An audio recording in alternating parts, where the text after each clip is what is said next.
नमस्कार, मैं राहुल कोटियाल। हफ्ते भर की छुई बात समेटे हम एक बार फिर से हाजिर हैं अपने साप्ताहिक कार्यक्रम के साथ, जिसका नाम है एक्स्ट्रा कवर।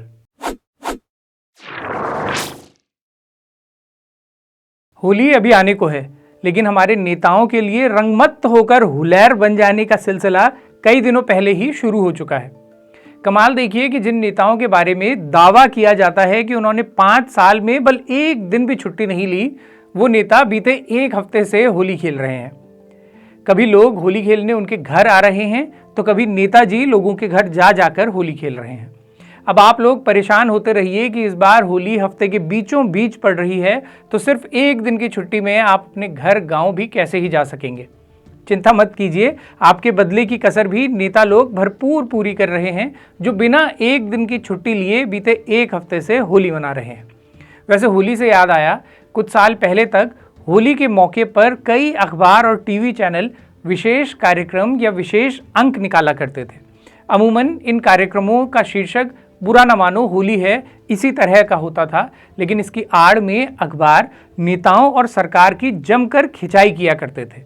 ऐसे ऐसे तंज, व्यंग और कटाक्ष सरकारों पर इस मौके पर किए जाते थे कि उसके बहाने सरकार को असल आईना दिखा दिया जाता था। लेकिन जब से पत्रकारिता का भक्ति काल शुरू हुआ है, ये परंपरा भी बीते दिनों की बात हो चुकी है। अब होली या दिवाली अखबारों में सिर्फ नेताओं की जय जयकार होती है, और ऐसे मौक़ों पर ये जयकारा और भी जोर से लगाया जाता है। वे तब बीते हफ्ते प्रदेश के राजनीतिक विमर्श में यूं तो होली का ही जश्न हावी रहा, लेकिन इस दौरान प्रदेश के दो उजाड़ बल्द फिर से सिंग पलियाकर एक दूसरे से भिड़ते नजर आए। खानपुर क्षेत्र के ये दो नेता उत्तराखंड की राजनीति के सौरभ जोशी कहे जा सकते हैं। जिस तरह से सौरभ जोशी के व्लॉग्स लाखों लोग देखते हैं, लेकिन फिर भी एक दूसरे से यही सवाल पूछते रह जाते हैं कि आखिर उसके व्लॉग्स में ऐसा क्या है कि उसे देश भर में इतने लोग देख रहे हैं। वैसे ही इन नेताओं की राजनीति भी है। उनमें मुद्दे भले ही सिरे से गायब रहें, लेकिन मनोरंजन का तड़का वही होता है जो भीड़ को चाहिए होता है। एक नेता दूसरे को मेंढक कहता है, तो दूसरा चुनौती उछालता है कि मिल जा किसी चौराहे पर। राखी सावंत मार्का इस मनोरंजन के साथ ही धन दौलत का प्रदर्शन भी इन नेताओं की यूएसपी है।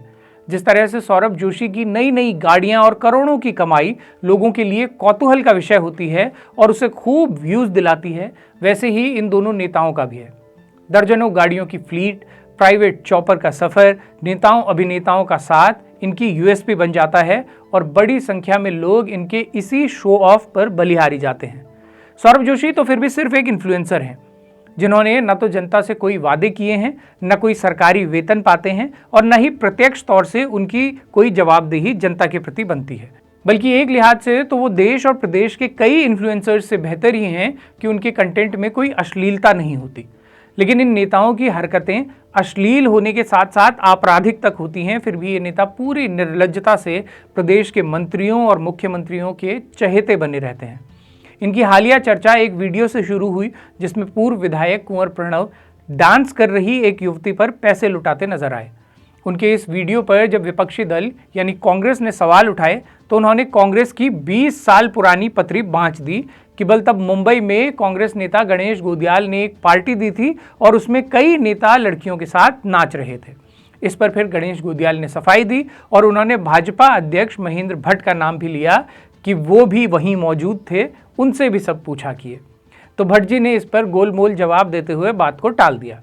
खैर, ये प्रसंग इसलिए ताकि आपको सनद रहे कि आपका प्रतिनिधित्व कितने सक्षम हाथों में है और उनके विमर्श के मुद्दे कितने लोकहितकारी हैं।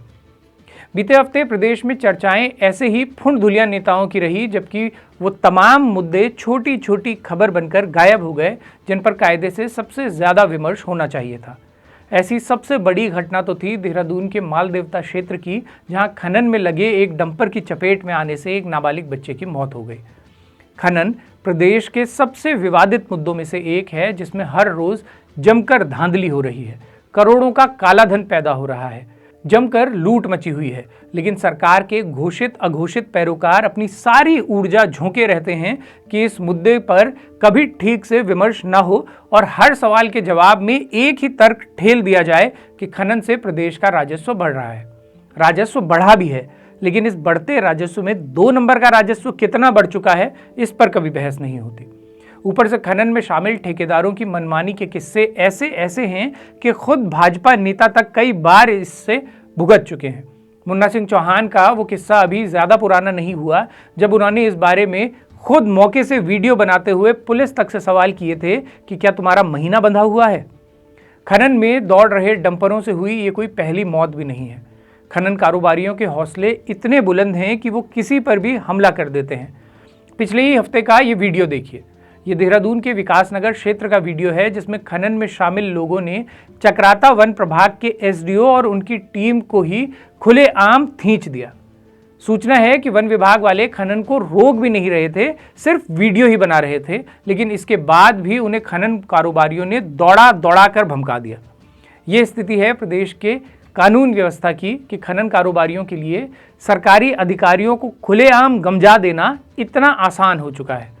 और कमाल देखिए कि प्रदेश में ऐसे कई स्वयंसेवी और स्वघोषित संगठन तो हैं जो कहीं किसी का आधार कार्ड चेक करने निकल पड़ते हैं, पार्क में बैठे युवाओं से उनका नाम, जाति, धर्म पूछने के लिए डंडा लेकर तैनात हो जाते हैं, दुकानों के नाम बदलवाने का ठेका उठाए घूमते हैं, लेकिन इनमें से एक भी ऐसा संगठन नहीं है जो खुलेआम चल रही खनन की लूट पर निगरानी रखने का साहस दिखा सके, किसी खनन कारोबारी के पेपर चेक कर सके या सिर्फ अवैध रूप से गुजरते ट्रकों के वीडियो ही बना सके।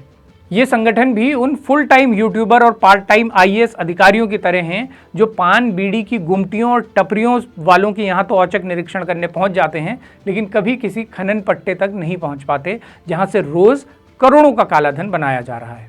बीते हफ्ते एक घटना देहरादून में ये भी हुई कि विधायक उमेश शर्मा काऊ के विधानसभा क्षेत्र में जब आकांक्षा नेगी नाम की एक लड़की ने क्षेत्र की स्थानीय समस्याओं पर वीडियो बनाए और विधायक जी की एक मीटिंग संबंधी वीडियो पोस्ट किया तो एक विधायक समर्थक ने उन्हें भद्दी गालियां लिखी। सोशल मीडिया पर इस तरह की गालियां लिखने को इतना नॉर्मलाइज किया जा चुका है कि अब लोगों को ऐसा करते हुए ये एहसास तक नहीं होता कि वो कोई अपराध कर रहे हैं। किसी को माँ बहन की गालियां देना, जान से मारने की धमकी देना कानूनन अपराध है, लेकिन सोशल मीडिया ऐसी गालियों से इतना भरा रहता है और ऐसा करने वालों को नज़रअंदाज कर देने का चलन ही सबसे मुफीद उपाय के रूप में स्वीकार कर लिया गया है। लेकिन आकांक्षा ने ऐसा नहीं किया, बल्कि उन्होंने गालियां देने वाले इस व्यक्ति की पहचान की और शिव सिंह रावत नाम के इस व्यक्ति की दुकान पर वो अपने कुछ साथियों के साथ जा पहुंचे। इनमें भू कानून संघर्ष समिति के लूसुन टोडरिया भी शामिल थे। इन लोगों ने जब शिव सिंह रावत से सवाल किए कि उसने ये गालियां क्यों लिखी तो उसने तमतमाते हुए दुकान में रखा चापड़ उठा लिया और गालियां देते हुए पूरी निर्लज्जता से अपने किए को सही भी ठहराया। इस मामले में अब पुलिस में शिकायत दर्ज हो चुकी है, लेकिन इस प्रकरण से आप समझिए कि नेताओं के खिलाफ बोलना, उनकी आलोचना करना अब ऐसा मामला बना दिया गया है कि उनके समर्थक पहले तो ऐसा करने पर गालियां देने उतर आएंगे और इसका प्रतिकार करने पर हत्या का प्रयास तक करने से नहीं घबराएंगे। प्रदेश की राजनीति का ये नया स्वरूप भी उत्तराखंड वासियों को मुबारक हो। लोगों का इस तरह से हिंसक हो जाना कोई एक दिन में हुआ परिवर्तन नहीं है, ये उस राजनीति का नतीजा है जहां इस तरह की हिंसा करने वालों को सर आंखों पर बैठाने का चलन चल निकला है। नेताओं की गुंडों से यारी कोई नई नहीं है। पहले भी तमाम नेता गुंडों को पाले रहते थे जो पीठ पीछे उनके लिए सारे 2 नंबरी काम भी करते थे, लेकिन अब ये पर्दा भी हटा दिया गया है। अब गुंडे खुलेआम अपराध करते हैं और नेता भी उन्हें खुलेआम मालाएं पहनाते हैं। बलात्कार से लेकर हत्या तक के मामलों में ऐसे दर्जनों उदाहरण आपको मिल जाएंगे जहां बेल पर बाहर आए ऐसे अपराधियों का नेताओं ने माला पहनाकर स्वागत किया। बात अगर धर्म से जुड़ी हो तब तो अपराधियों का स्वागत करने की होड़ सी मच जाती है।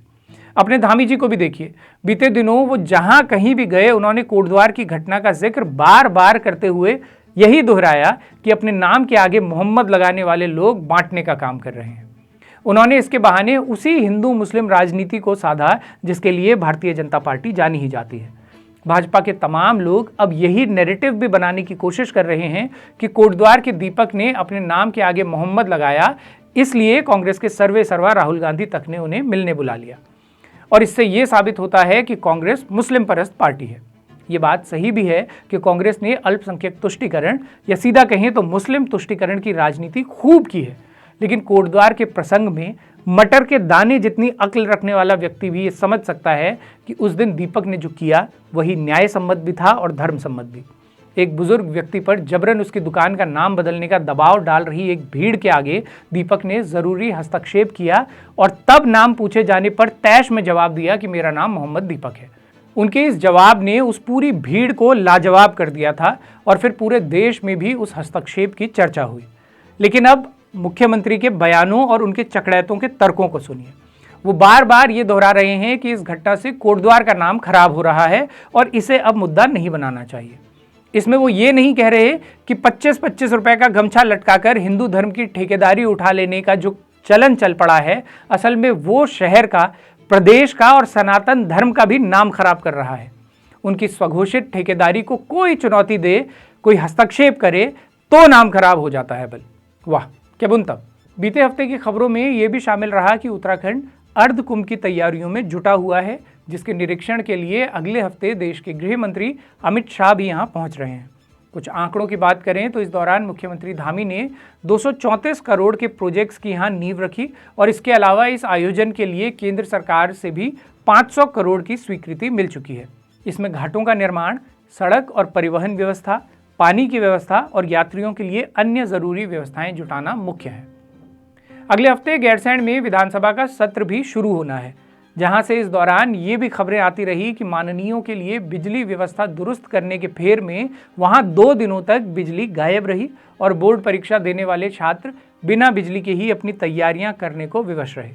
इस दौरान ये भ्रामक खबर भी सामने आई कि गैरसैंण विधानसभा का 55 लाख का बिजली का बिल बकाया है। विधानसभा ने इस पर तथ्य सामने रखे तो खबर चलाने वाले मीडिया संस्थानों ने खबर का खंडन भी किया, लेकिन इसके फेर में ये दिलचस्प तथ्य सामने आ गया कि गैरसैंण विधानसभा का सिर्फ दिसंबर और जनवरी का बिजली का बिल ही 5,63,923 रुपए का है। जिस विधानसभा भवन में मार्च के महीने में भी हमारे विधायकों की कंपकपी छूटने लगती है, वहां दिसंबर और जनवरी में भी जब कोई झांकता तक नहीं, 6.25 लाख रुपए का सिर्फ बिजली का बिल आ जाता है। ये बिल आपके और हमारे टैक्स के पैसों से चुकाया जाता है ताकि गैरसैंण नाम का चूसना हम चूसते रहें। माननीय कभी तो वहां जाएंगे ही। समस्या इस बात से भी नहीं है कि खाली पड़े विधानसभा भवन में हर महीने लगभग 3 लाख का सिर्फ बिजली का बिल आ रहा है। समस्या इससे है कि जनता के पैसों की ऐसी ही छरवाली प्रदेश भर में लग रही है, लेकिन इस व्यवस्था को सुधारना, इसे उपयोगी बनाना और नेताओं की, अधिकारियों की जिम्मेदारी तय करना कहीं से कहीं तक मुद्दों में शामिल ही नहीं है। वैसे बिजली बिल की समस्या प्रदेश के लाखों लोगों की भी समस्या बन रही है।